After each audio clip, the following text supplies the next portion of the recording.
Remember when we said we'd stay together now until forever? Just us, just us.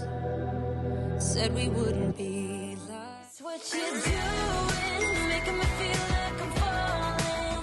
And when you're moving, What's up, guys, and welcome to part 2 of this video. Part 1 was a doozy, but I don't think you're ready for what's about to happen in part 2. So let's go. So they were basically free for what I have been doing on a part-time basis. I think everybody should be shopping here, so no question about it.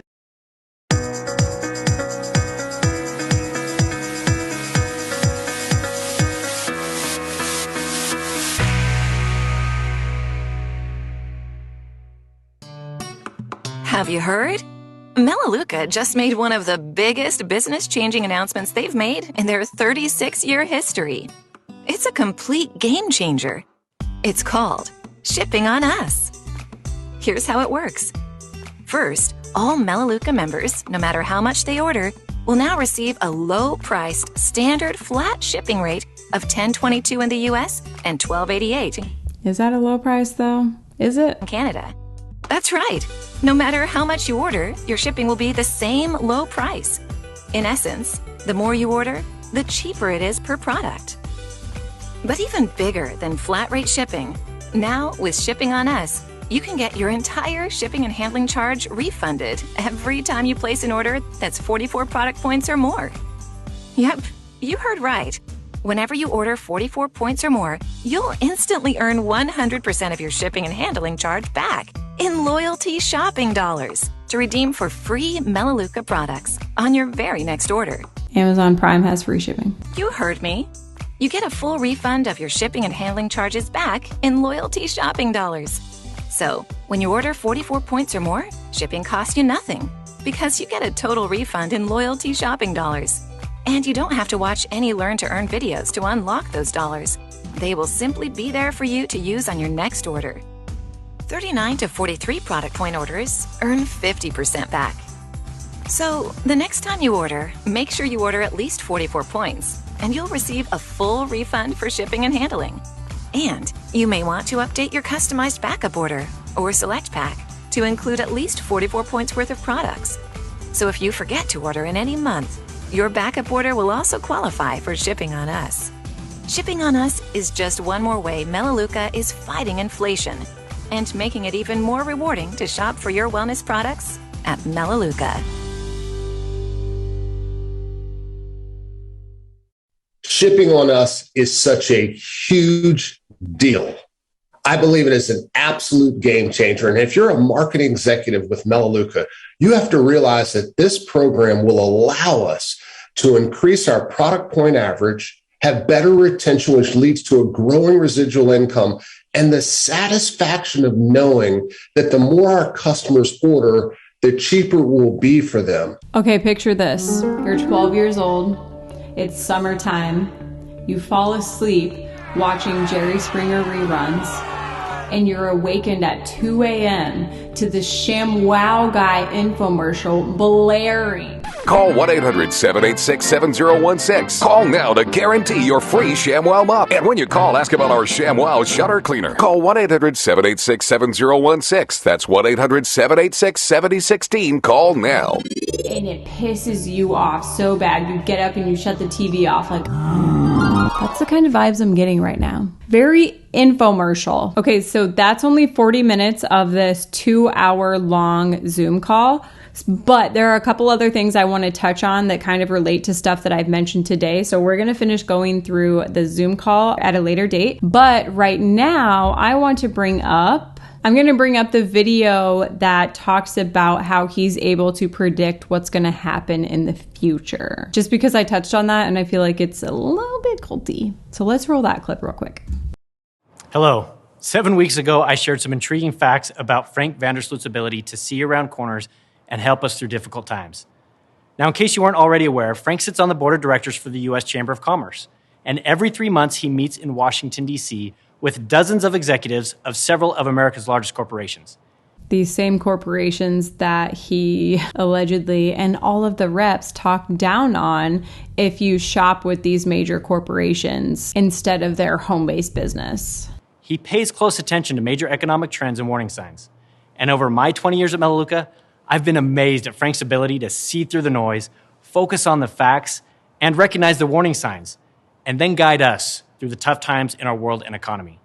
I remember back in January of last year when no one was talking about COVID-19 in the US. Most of us hadn't even heard about it, and China had claimed it was contained. All the experts claimed we were safe. But Frank was paying attention. And I'll never forget that night, I was with him, when he forecasted what would happen and instructed our team to stock up on critical supplies and ingredients. These happened to be the same critical supplies and ingredients that enabled us to provide our natural Soluguard disinfectant and Clear Defense hand sanitizer at a time when sanitizers and disinfectants were in extremely high demand around the world and couldn't be found anywhere. Isn't that interesting? He was able to capitalize on the pandemic and people being desperate for these things. Also, I will just mention all of their conspiracy theory stuff is just garbage. But back in January of 2020, my daughter was very sick. Like, she had very labored breathing. I'm not going to be able to put it up here because the video I have of it, she doesn't have a shirt on. I'm not trying to put that on the internet. But she had very labored breathing. She already has asthma and does breathing treatments. So I took her into the ER. And they run a bunch of tests. They all come back negative except for one. And they don't tell me what it is. They just say she has a respiratory infection. I was like, okay, cool, whatever. This was January of 2020. So they take us to a completely different part of the hospital. I'm like, okay, maybe because she had like this sore on her mouth because she has bad allergies. So she gets broken out down here.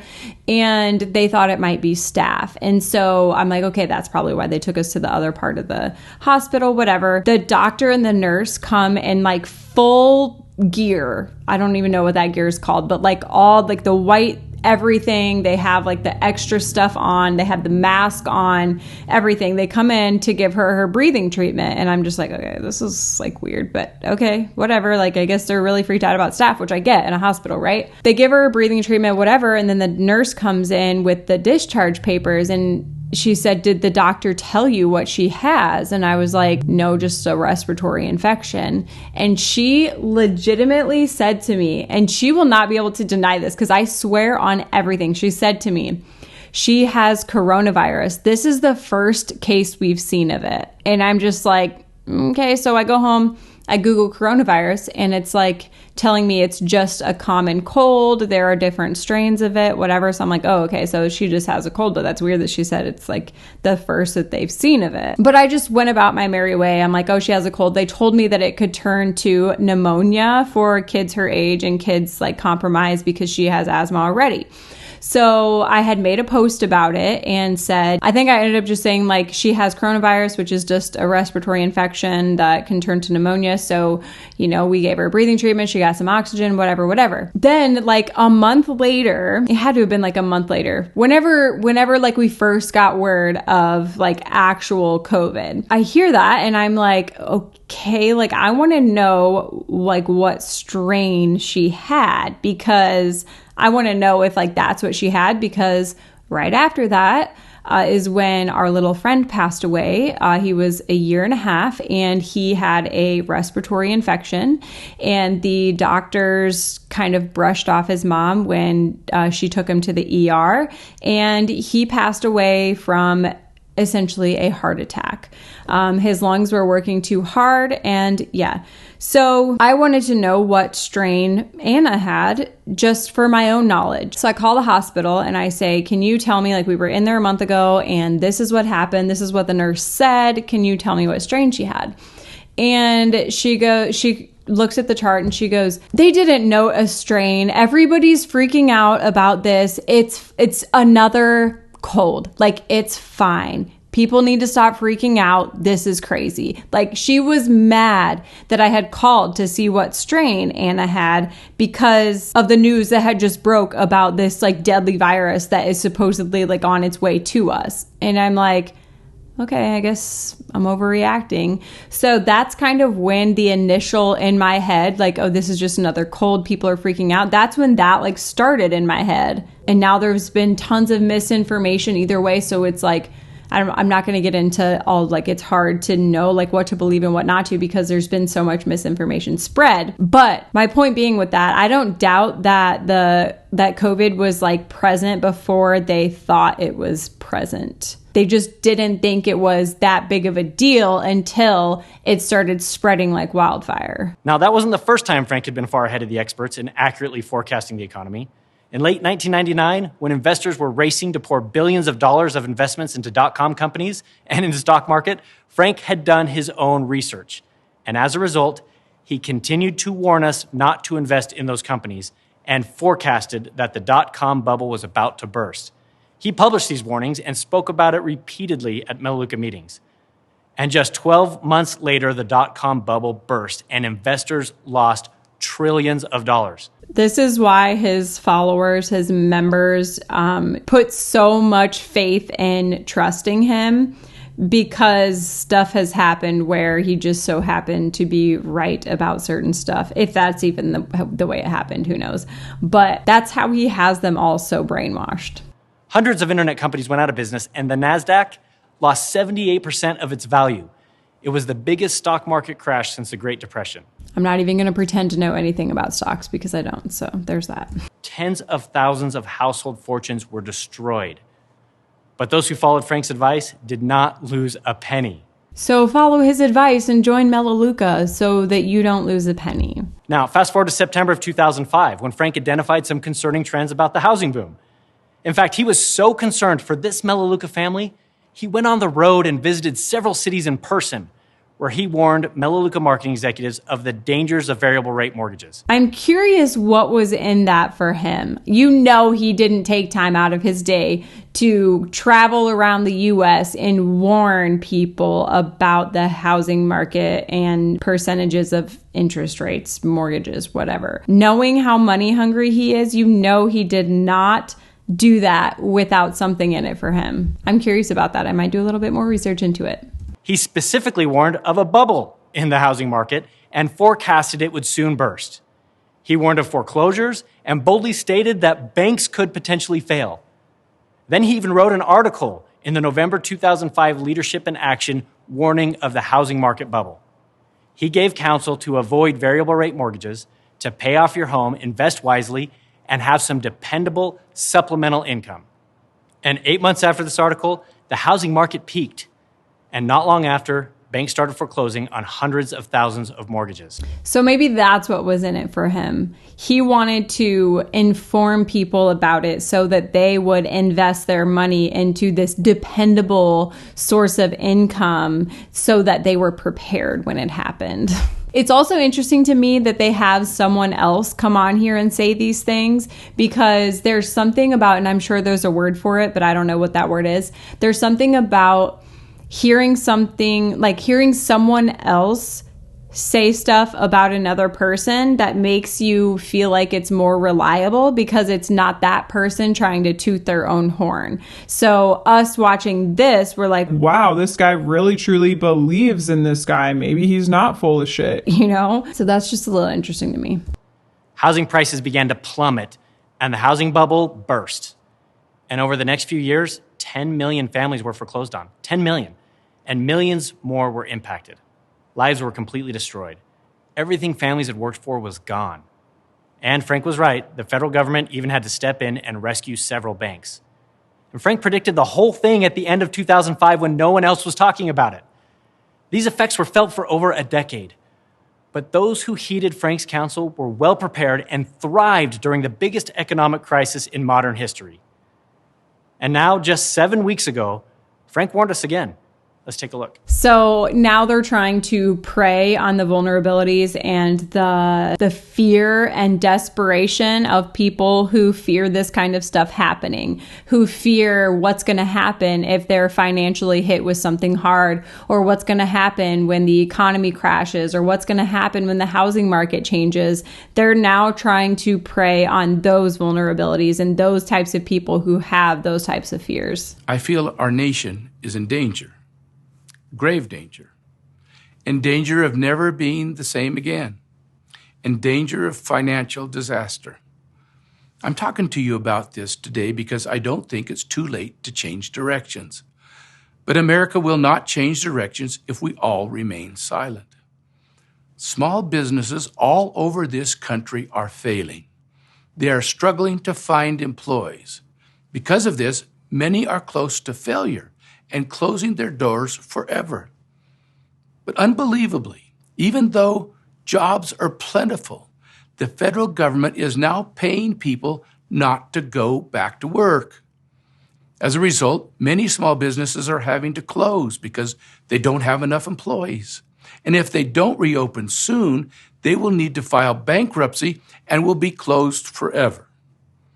Many of these businesses are critical for the supply lines and thousands of essential elements of our economy. These supply lines are already drying up.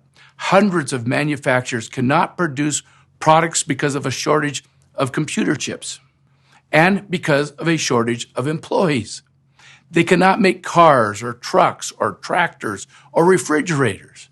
Major supply lines were originally damaged because of the pandemic, but now they're being damaged irreparably because the federal government is paying people. Okay. How many CEOs do you know who come on and spew political stuff nonstop? None, unless they have an agenda to it. And his agenda being, in my opinion, that he wants people to join Melaleuca in order to solve their financial problems so that the government will stop having to pay out money that his people are more than willing to receive if they're willing to give it to them. I might go more in depth on this video at a later date, but there's one more thing that I wanted to talk about with you guys. And it's the video where they are comparing MLMs to whatever their business structure is. In part 1, we learned about the importance of speaking the language of consumer direct marketing and how that'll prevent people from mistakenly thinking that Melaleuca is an MLM or multi-level marketing company. Now let's dive a little bit deeper. In this training, we'll explore the differences between consumer direct marketing and multi-level marketing from a business model perspective. And we'll learn where each of these business models really fit into the marketplace and in the actual economy. When people are only vaguely familiar with our company, they might ask us, well, if Melaleuca isn't an MLM, why does it look so much like one? Well, let's unpack that. Why do we look like one of those to some people? Well, there's a couple of possible reasons. Maybe it's a home-based business. But the truth is, today that's becoming the norm. Traditional business is starting to conform to that now more than ever, especially since so many people have recently had to adapt to working from home. But working from home or being home-based doesn't define the multi-level marketing business model. Another similarity might be because maybe it's word of mouth. Well, word of mouth is the smartest, most effective marketing tool on earth. Big companies do referral marketing. For example, DirecTV. If you refer a friend, they give you each a financial reward. I've seen as much as $100 for referring a friend to DirecTV. But the thing is, you're not signing up with DirecTV to make an income. If you refer a friend, you get $100. Cool. That's where it ends. You're not then getting paid off of all of the things that are going on beneath you. You're not signing people up so that they can refer other people and you get paid on that. You refer a friend, you get $100. Done. I think oftentimes when people try to dispute what we're saying, what the anti-MLM community is saying about MLMs, they leave out the entire point that we're making. And I think that they do that on purpose. So our problem isn't with sharing by word of mouth. Hell, half of us do referral marketing, like affiliate marketing, which is sharing by word of mouth. That's not the issue. Or they want to bring up like the fact that it's a home-based business. Obviously, that's not our issue. And that's not the problem that we have because half of us work from home. But they're deflecting by putting in these like reasons of maybe, I don't know why they would think it's an MLM. Like maybe it's because of these things that clearly aren't the reasons why we think that. Plus, there are hundreds of companies out there that use incentives to help people share with their friends. So certainly, referral marketing or word of mouth does not define the multi-level marketing business model.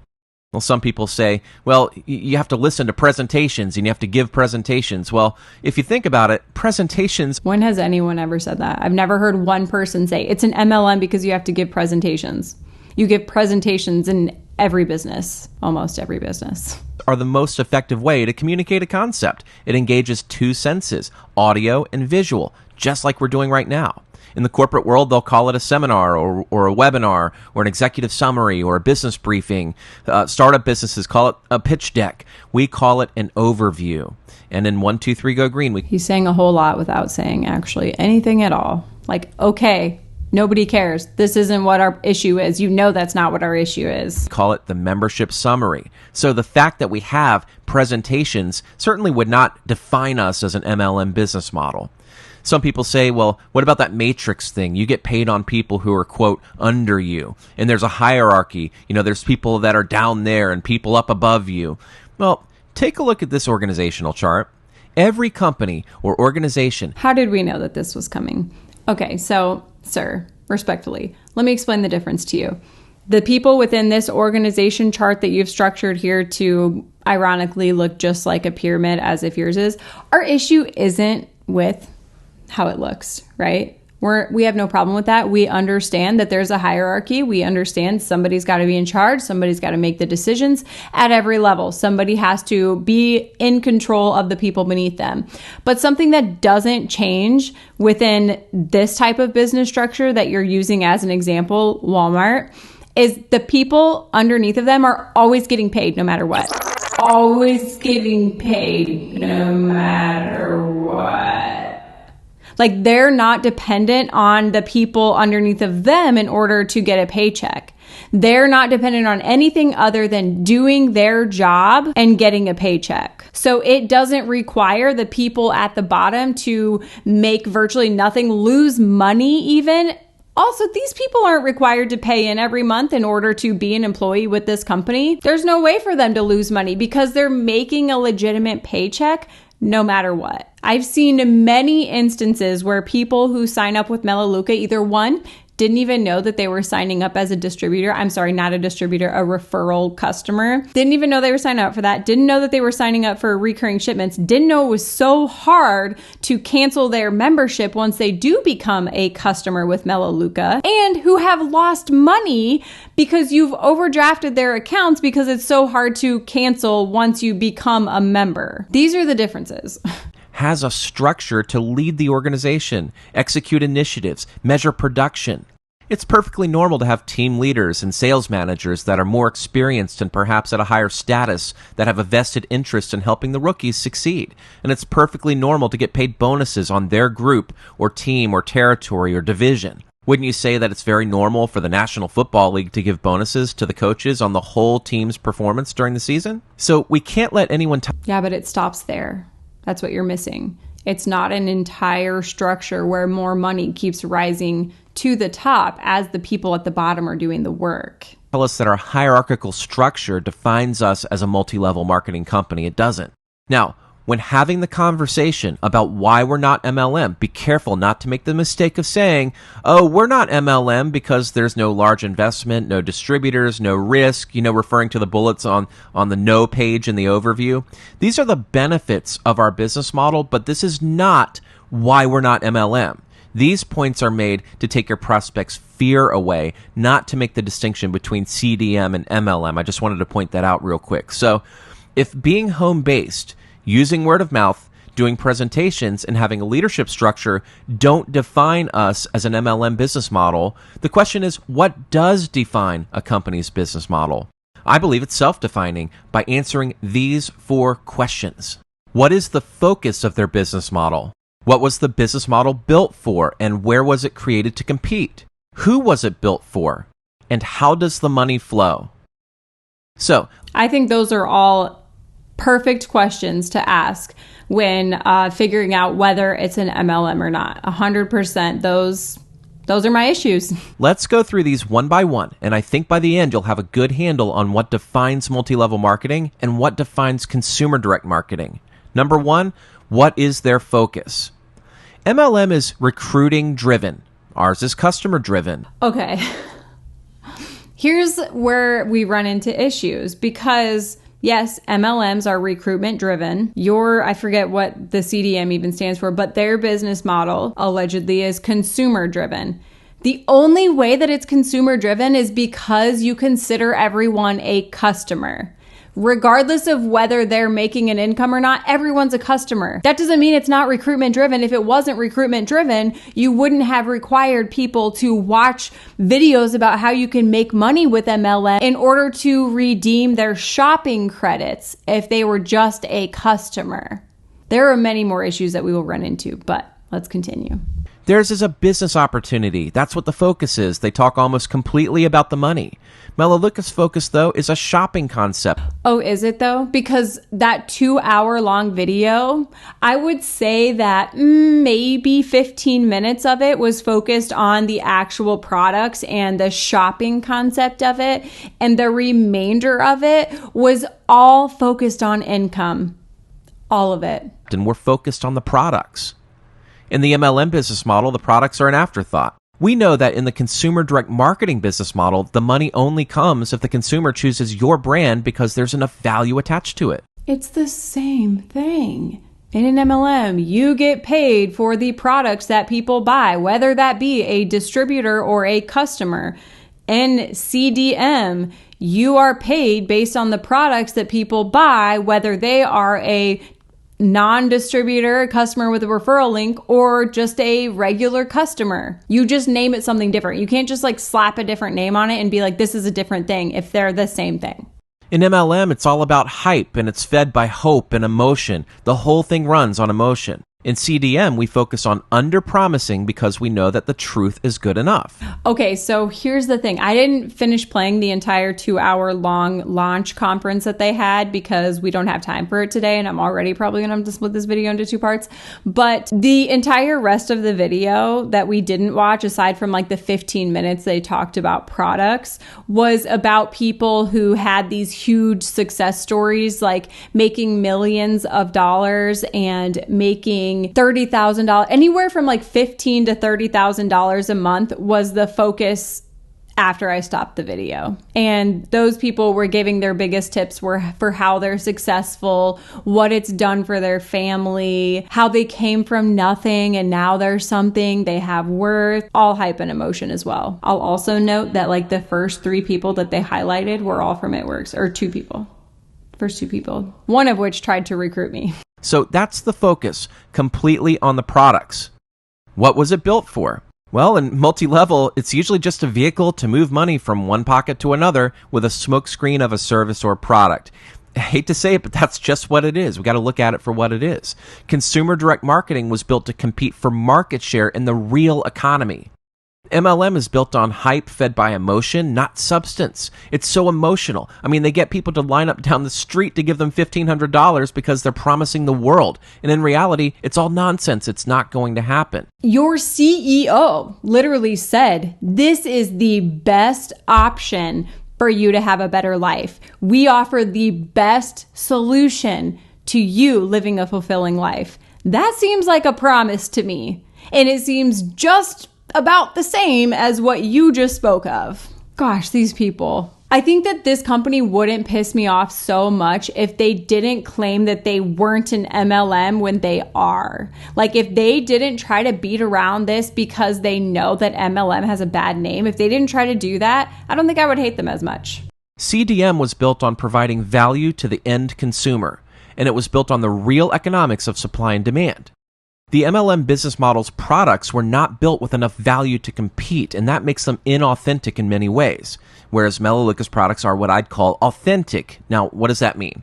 Well, in my mind, an authentic product is a product that you can take out of the program, strip away the nice salesperson, it's your niece or your aunt or whoever you're talking to about it, take away all the hype and all the wild stories and how it's a miracle cure for this and that, and then take away the compensation plan so there's absolutely no money in it, and then put that product on the shelf down the street at your local store where you're buying stuff now at the same price it is in that MLM company's catalog. And ask yourself one question: could it compete for market share?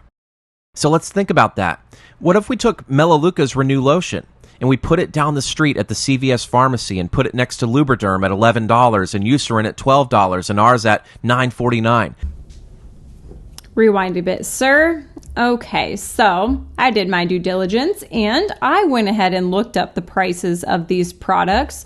But first, let me note that his His bottle of Renew lotion is 8 ounces, right? Of course, he puts it next to the 16-ounce bottles and zooms in so it looks like it's bigger, but it is half the size of that Lubriderm next to it, okay?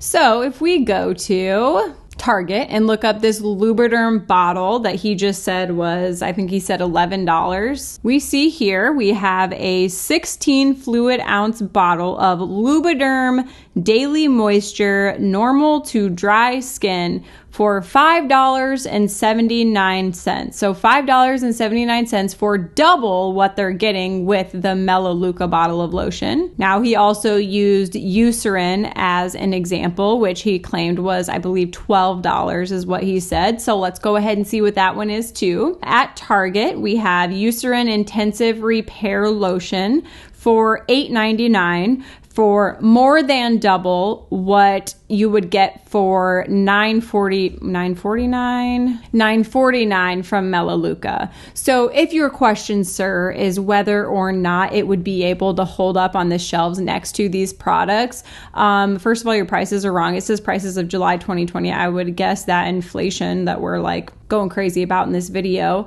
would have made the prices more. So I'm not sure like what you were pricing, but if your question is whether or not it would hold up on the shelves, absolutely not. No, it wouldn't. It's double. Like if you paid for the same amount of lotion that you were for the Lubriderm or the Eucerin, you would be paying more than double the amount for your Melaleuca one.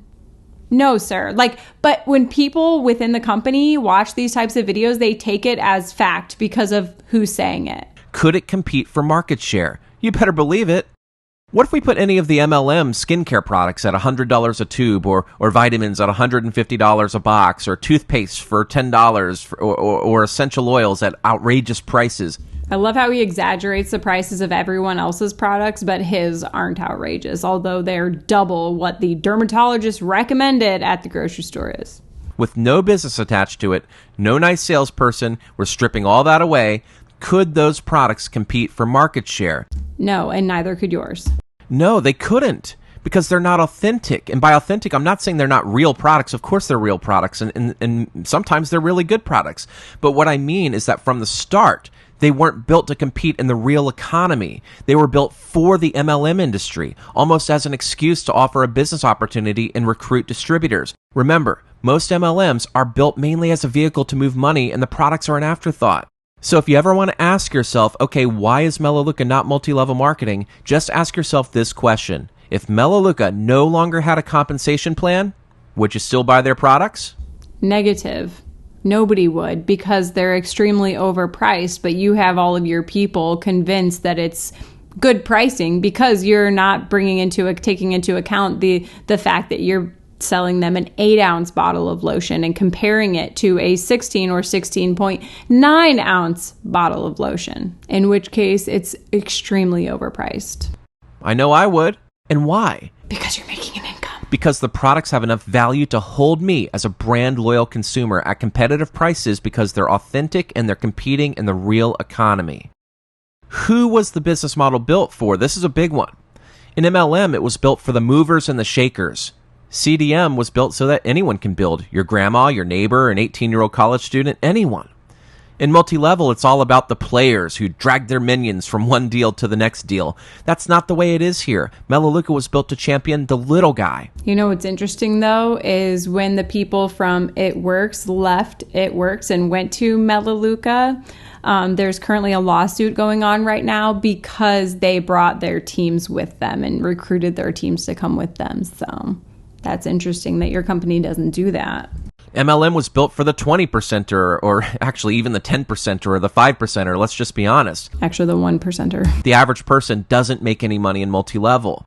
And Melaleuca is where the 80% can win and not get hurt. The only reason they can say that is because everyone is a customer. So the only people they have to take into account are the people who are making money. In MLM, they have the 90-day burn effect. It's fundamentally flawed because you burn through people every 90 days. They figure out that they're spending more money than they're ever going to make, and none of their friends can afford what they're talking about. That's a problem.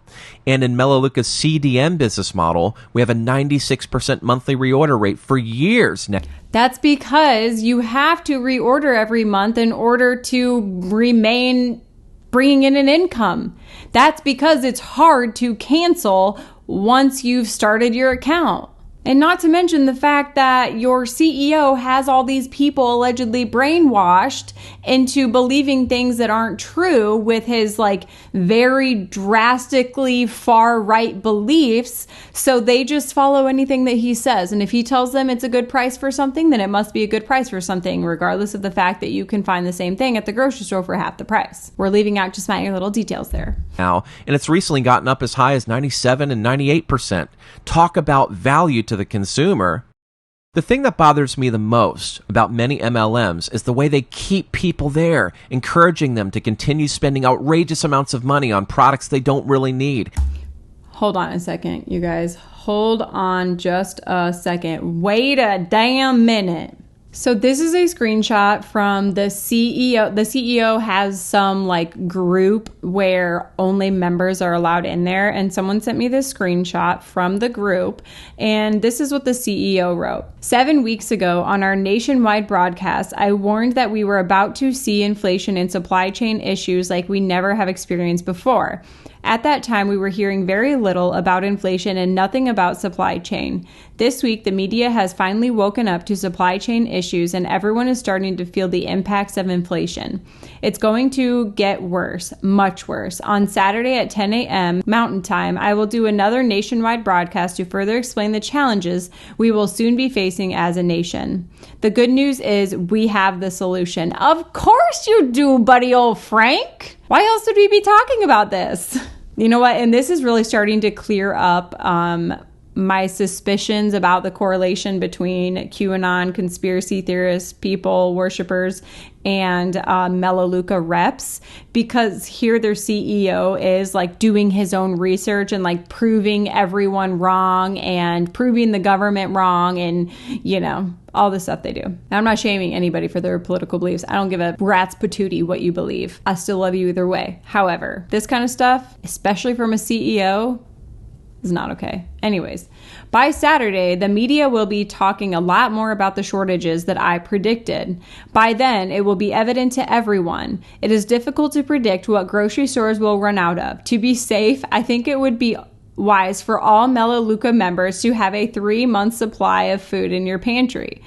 Don't panic, but be prudent and don't dally. We will have more information on Saturday broadcasts, but I would not wait until then. These new economic challenges will provide a great opportunity to those who are prepared and act rather than be acted upon. We'll explain on Saturday. So then we go to the comments. Someone said, what if we don't have the funds to stock up on 3 months worth of food? And he says, now is the time to be consistent and actively introducing new members to the shopping club to help bridge the financial burden so many people are facing. This is one of the reasons the revenue sharing program exists. One of his followers commented and said, just do your best and build your business and watch Frank.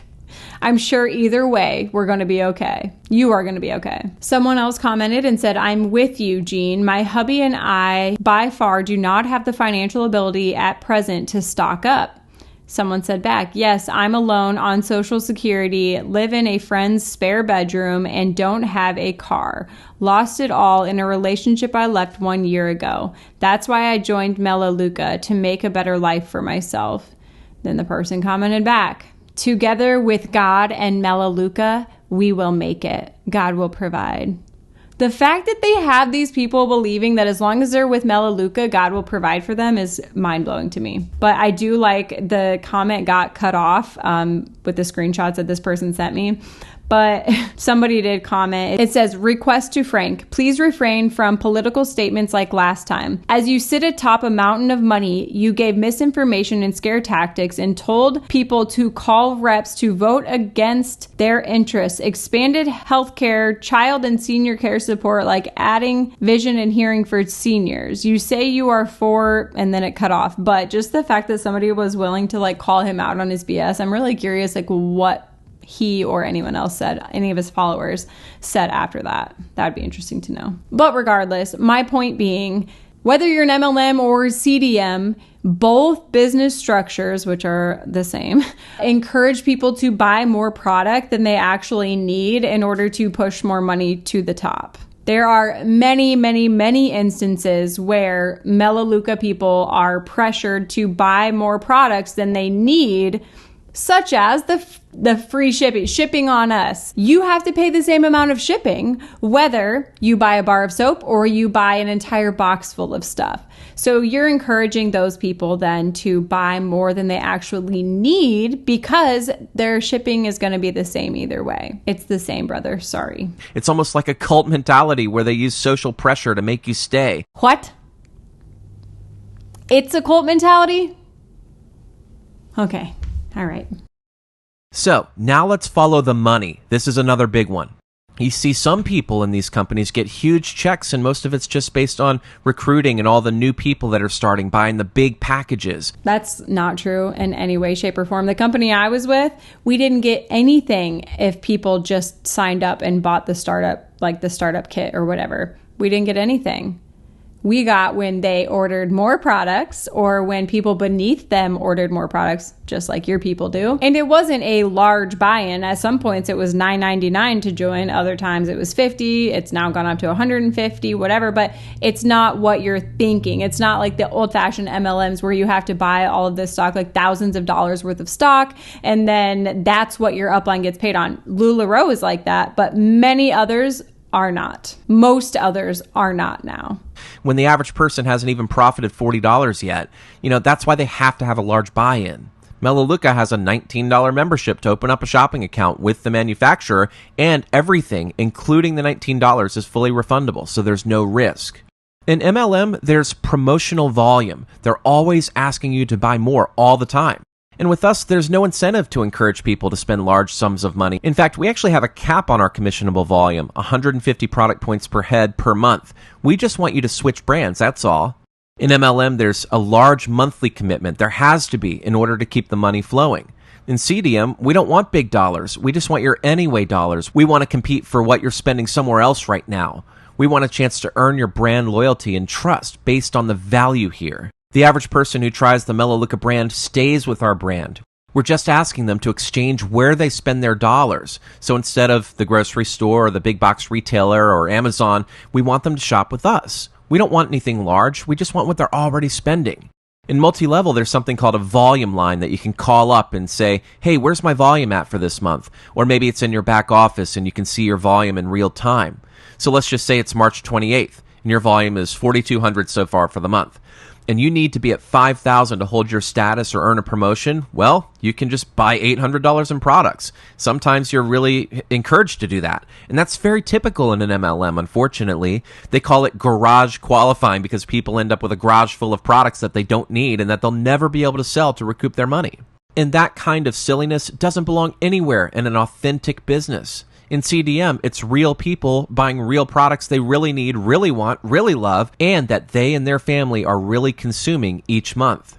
I'm going to say, I think it's great that they put a cap on like how much you can order so that people aren't buying ranks, but it's also kind of crappy because if you want to buy more than 150 points or like someone beneath you wants to buy more than 150, you only get paid on 150, which is kind of BS, Like I understand it because of the bonus buying thing, which is a big problem in MLMs and happens in all of them, but I also think the reason that they made that change, and I don't know if it's been like that forever or not, but is because they didn't want to be considered an MLM. And I know that the FTC has strict guidelines on how much money people are able to put in because of bonus buying. So I think they wanted so desperately to not be considered an MLM that they made that small change. The average order rate is about 20%. You hear people in MLM say, well, I have over 1,000 people in my business. Well, I bet you only 200 actually shopped last month. And you know, at Melaleuca, we have at least a 96% reorder rate. Okay, but here's the thing. Everyone in Melaleuca is considered a customer. And if they stop ordering, they're no longer considered a customer. So that's why your reorder rate is so high, because if they don't reorder, they're not a customer anymore, so they don't count. So if you had 1,000 customers in your business, I'd bet that 960 to 980 shopped last month, which is why Melaleuca has true long-term residual income. In MLM, about 95% of all the people in the company are people who joined for the money.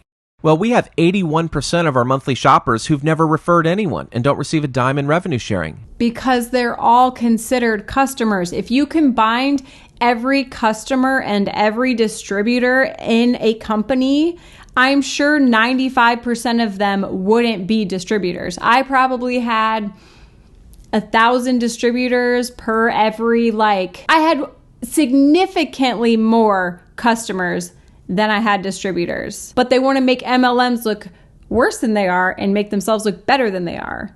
So they're not taking into consideration that everyone that enrolls with them is a customer, so they're not considered wanting to make commissions when in an MLM they have a customer and a distributor. They basically just call them different things. But since they call them customers, they're able to claim that 80% of them don't make commissions. And another 9% or so who've maybe referred one or two but aren't actively trying to earn an income. These are just customers who choose the brand each month, and that's why we have that 96 to 98% reorder rate. You see the picture forming here? Filter this through your business mind, because anyone who has a business mind and then starts to learn this information will lose their night's sleep out of excitement for what they have their hands on. Not someone who truly understands what you're saying and why it's wrong. So at Melaleuca, just about 9 out of 10 of all of our customers are just customers. They're just here to shop.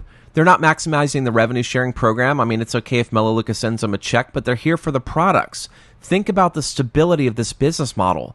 Why? Because it's authentic. Why? Because we're able to compete for dollars that are out there in the real marketplace. Now, 11% are business builders, and they're out there working as marketing executives trying to increase their monthly paycheck with bonuses, incentives, and revenue sharing. Now, here's a powerful visual that can help you really get this. It's the annual income statistics, and you can find this in every copy of the Melaleuca Overview slideshow. You know what sucks about this, though? And I tried to pick apart what these numbers actually mean, but the problem with it is, since they're all considered customers, none of the numbers are accurate. We can't get a real idea of how many people are making money and how many aren't. We can't get an idea of how many people are at a certain rank, how many people, you can't get an accurate idea of anything because, well, they've sectioned it off. So, so many percent of the leaders are at this rank, this rank, this rank, but it doesn't tell you as a whole where each person is at. All that it tells you is their low, high, and average incomes, how many personal customers they have, how many total customers they have, so in their downline, and then the lowest time and the highest time it took someone to achieve those ranks. So it doesn't tell you what percentage of people are at that rank.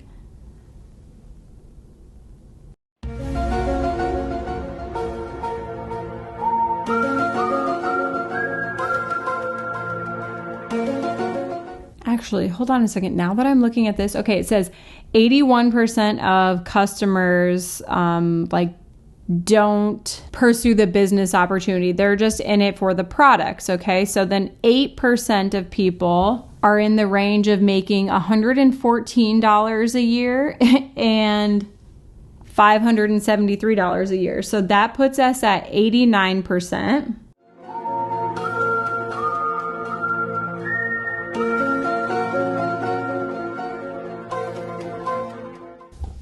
Just kidding.